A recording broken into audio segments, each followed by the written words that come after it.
Welcome to Leaders of Tomorrow, the only show on Indian television where you, the MSME, get center stage. This is ET Now's special daily initiative to give MSMEs and entrepreneurs the opportunity to be front and center on every industry and area that matters to you. Tonight on the show, a panel of experts answering your questions, and later on the show on Small Giants, we will feature iKure.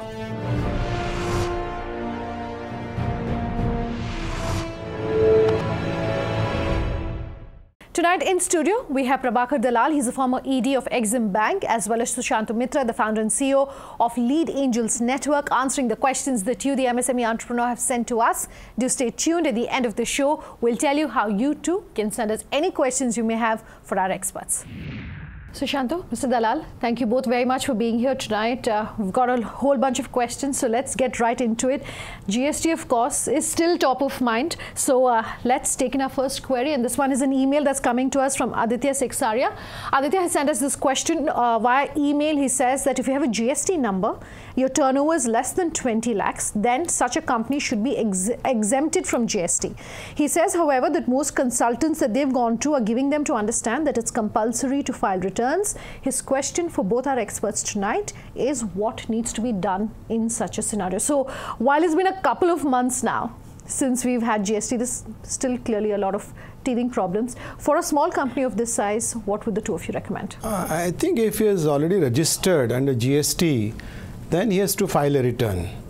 But if he thinks that his turnover is going to remain below 20 lakhs, because there are some benefits if you are registered with GST, like your turnover might exceed 20 lakhs in future, or you are dealing with businessmen who like to deal with GST registered businessmen. So there are some benefits, but if he wants to cancel his registration, it can be done online or through Seva Kendra. He can cancel his registration also. Then he doesn't have to file the return. Okay, but a lot of experts, and I'm sure you yourself have said this previously on the show, that it's beneficial for you to ensure that you're, GST compliant. It just helps putting the processes in place, right? Even if you're a small company which is GST exempt in that case. All right, Aditya, so that's in response to your question. Thanks very much for your email, and we will give you our details if you too have any questions for our experts about how you can reach us. Our next query is coming to us on social media. Atul Singh has sent us this question on our Facebook page. Atul says his main concern and problem is that as an entrepreneur is that the hurdle he faces in getting clearances like pollution control, electricity, tax concessions, etc. He says a centralized agency which may give combined clearances would be helpful. Further, the market for products is not diversified because of centralized planning, and the local agents at far-off places have constraints in selling products with some margin. The competition with multinationals is very tough, he says. What do we do in this situation? Two-part question. Let me come to you first on this, Sushanto. I was very surprised to learn that a small city like Raipur, for instance, apparently you get all your clearances within 3 days. That you submit your papers today, within the next 3 days, you're up and running. If a small city like that can do that, this should be more broad-based, even as the government is talking about ease of doing business. What would you recommend? The smaller states is, the advantage that faster and they started from scratch, and therefore they've been able to do these things faster. Even smaller countries like Estonia and others, they talk about really fast governance. There are some central programs and there are some state programs. It's very difficult for somebody to combine those two and put it in under one roof, so as to speak. But the central government is very clear about ease of doing business and is pushing ease of doing business, but that doesn't seem to be then working. So then, for the central and the state governments to combine their efforts, I think is a longer it's a harder target to reach, but state governments are getting faster and faster, and in terms of, as the states are getting smaller and smaller, I think overall terms, things are moving faster. No, there is a healthy competition among states. So every state is trying to provide, various facilities, one window clearance, but still it is ease of doing business is still work in progress. There has been improvement, but much more needs to be done. Okay. And the second part of his question, of course, is how to take on competition not just from multinationals, but also, your peers, especially for companies which are not necessarily based in a tier 1, therefore closer to your customers, maybe. This is again a very common issue, how to take on competition. Competition is, the sort of necessary evil in life, so as to speak. But I think the advantage of working from a tier 2 city is that you have cost of doing business is much lower. Real estate cost is lower, employee salaries are lower. There are also sometimes advantages. They don't have the traffic jams that we have in these, and these smaller cities are actually coming up because of all these advantages. So I think, and also the demand for a lot of goods and services are emerging from the tier 2, tier 3 cities because of the saturation in the metros. So I think it's an advantage of being in a tier 2 city because that's where the demand is growing. So he has a better understanding of what customers would want and therefore build. So it's an advantage rather than a disadvantage. All right, Atul. That's in response to your question.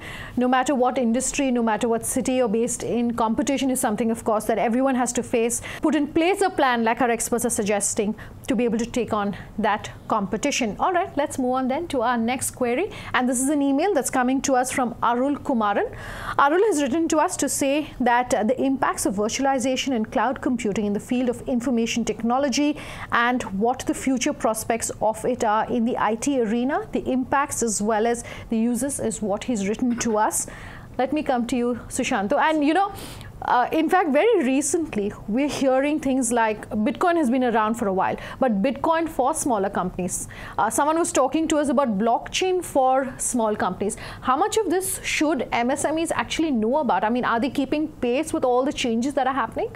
So I think cloud computing is something which impacts MSMEs very much because suddenly the cost of acquiring software has come down because it's pay per use. Cloud computing means most of the software is available pay per use, and small and medium enterprises and even startups can start using very sophisticated software at maybe $2 a month to $50 a month sort of range. And they could be at par with their larger competitors. That's one. The second is that they can also provide the similar customer support or customer relationship management, which their larger competitors do. So that actually makes them more competitive, both internally and externally. So that's the value of cloud computing, which in a sense means that the software and the data resides in the cloud, and you primarily use your laptops and mobile phones and so on as a client to that and get all your work done. So SMEs don't have to install the expensive software. There's no legacy cost involved. Okay, and virtualization, of course, will help him to bring down the costs that are involved, largely travel, etc. Yeah, so virtualization, whether it is, whether it's a simple question of meeting somebody, you can virtually meet people. And going deeper into that, it could also mean that you could do business with much larger companies now through virtualization, which otherwise was not possible because now you did not log into their systems, but you could virtually become their supplier or their distributor through the virtualization programs. All right. Arul, that's in response to your question. Thanks very much for that email. Time for one last query tonight, and this is a tweet that's coming to us. Sunanda_J is my personal Twitter handle. LUT_ET now is our official Twitter handle. Do tweet at us, and we'll ensure that our experts get your questions. Sridhar has tweeted us to say that he's a global lighting technology company, which is a leader in innovative, customized, and efficient manufacturing and backlight solutions. His question tonight: is how any new business idea is copyright protected when it is presented to bankers, venture capitalists or IT firms for app development. In other words, he wants to know how to safeguard a new business idea before its implementation. And I want to come to you, Sushanto. As someone who's in the business of getting a lot of these pitches, evaluating these pitches, the concern of this entrepreneur is how do we ensure that the idea that we have is then being protected? What sort of IP when you're pitching it to someone to raise funds? I'll take it from in two parts. One is as far as VCs, angels, private equity investors are concerned, they normally do not sign NDAs. So our advice to entrepreneurs is don't disclose anything which is confidential, at least for a certain period of time. When you have reached, the last stages of the transaction and where that information is really necessary to take the transaction forward, then both parties probably will be willing to sign NDAs, non-disclosure agreements. But normally, because the problem is that we get 200 business plans a day or, whatever. So that becomes, or, throughout the year, you would have seen practically every possible business idea that there is. But for someone to even look favorably at any sort of business idea, it's all about the USP, and the USP is then perhaps what needs to be protected. So then what do you do? So of course, as far as IP protection is concerned, so that is a different, an additional task which a startup must do sooner or later to protect the idea in terms of patenting, and not only in India but overseas. But I'm saying as far as investors are concerned, if you have not patented your product or idea, then you don't disclose what you think is confidential. All right, that's in response to your question, Sridhar. Thank you so much for that tweet, and we've run completely out of time. Gentlemen, thank you so much for coming down tonight. Thank you. Thank you. Time for a break. On the other side, iKure is in focus tonight here on Leaders of Tomorrow. Do stay tuned.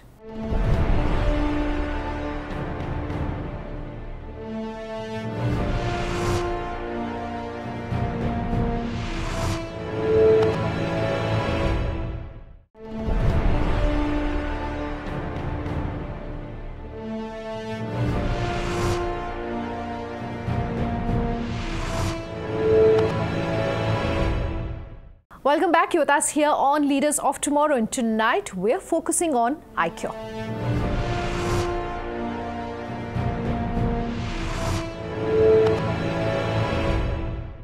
What do you do if you fall sick and are in a remote village of Kolkata?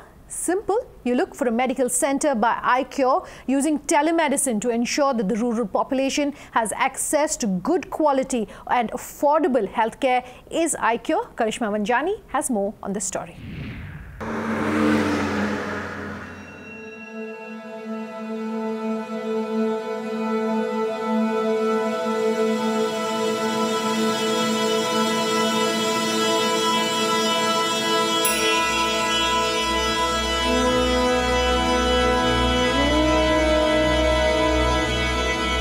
For every 1,800 villagers, India has just one doctor.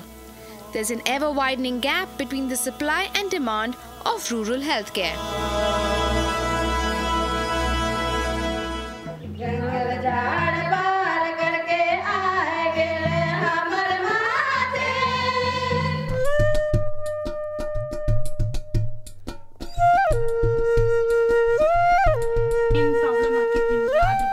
Now coming to the rescue by providing affordable and accessible medical services using effective technology is the revolutionary startup iKure.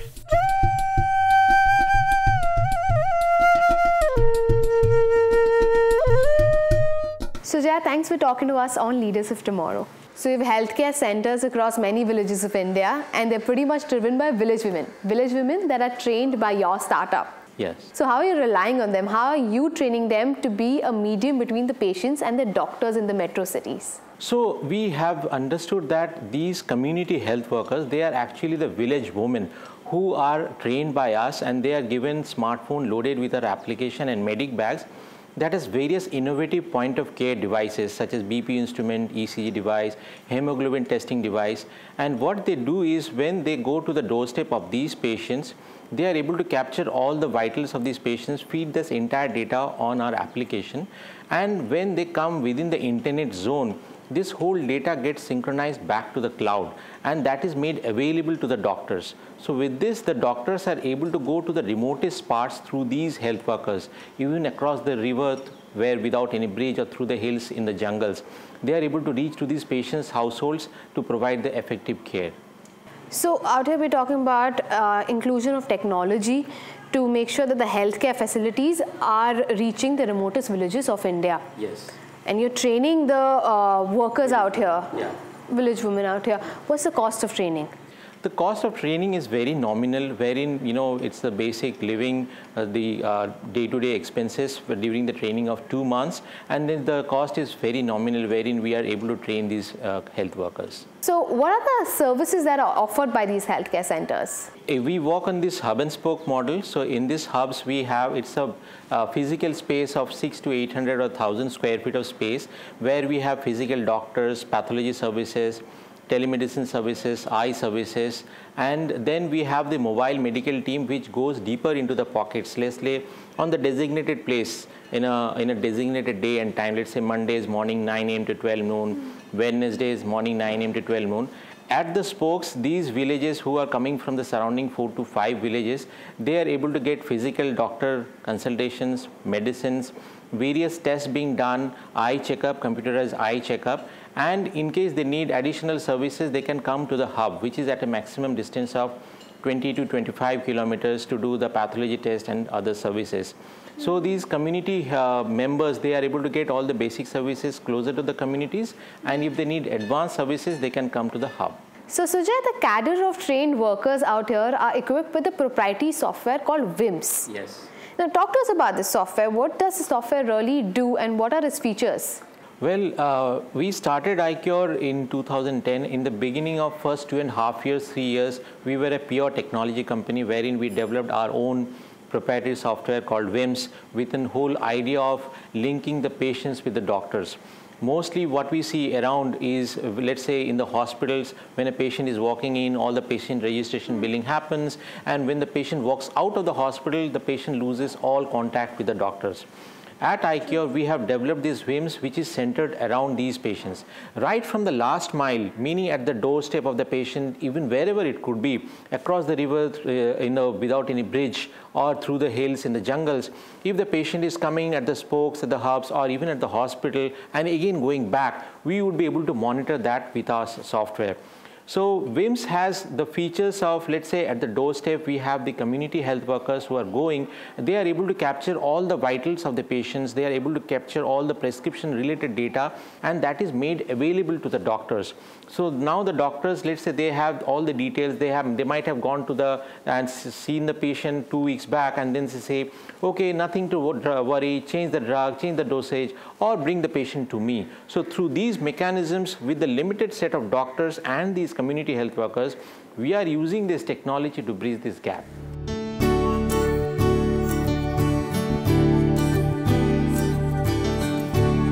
iKure has adapted communication as an approach to mobilize the rural communities on social and cultural aspects. The healthcare workers target social taboos through interactions and street plays that spread the message of health and hygiene to individuals in far-flung areas.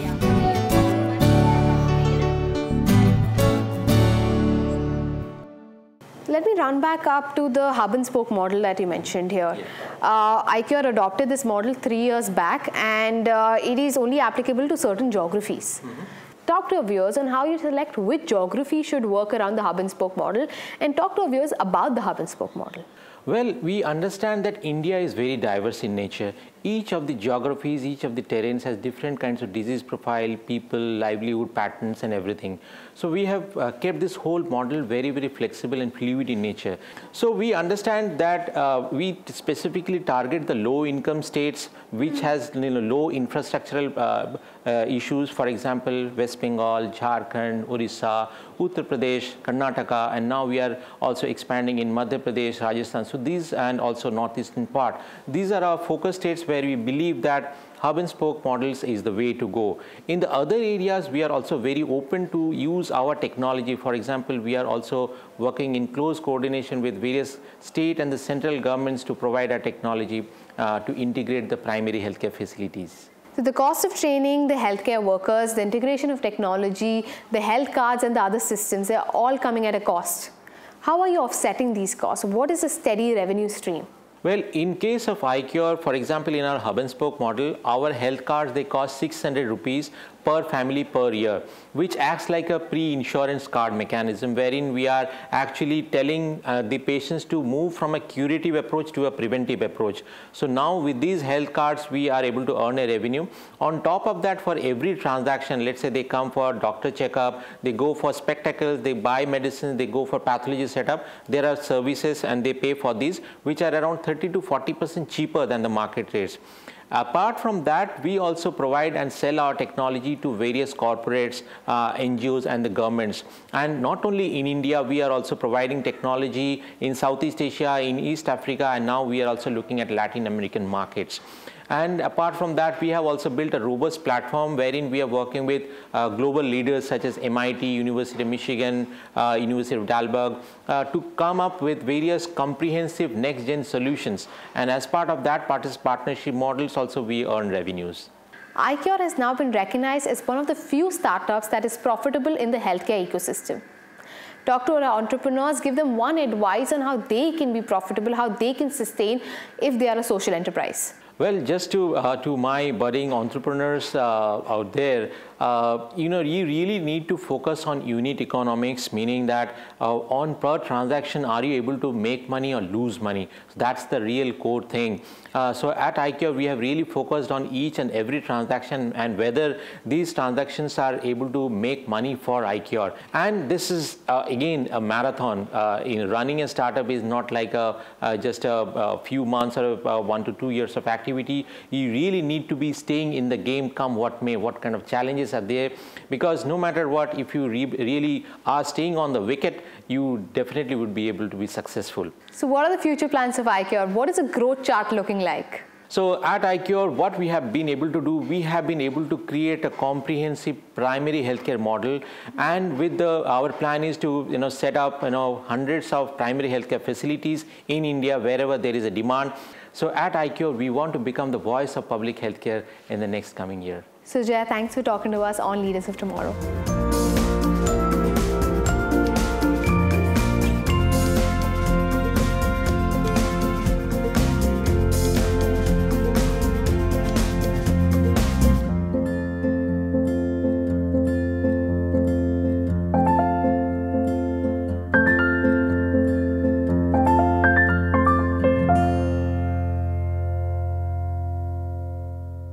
Completely out of time in this episode of Leaders of Tomorrow. If you have any questions for us, you can always email us at leadersoftomorrow@timesgroup.com. On social media, tweet at me at Sunanda_J or LOT_ET Now. You can also reach us on our Facebook page, Leaders of Tomorrow on ET Now. Completely out of time. Thank you so much for watching.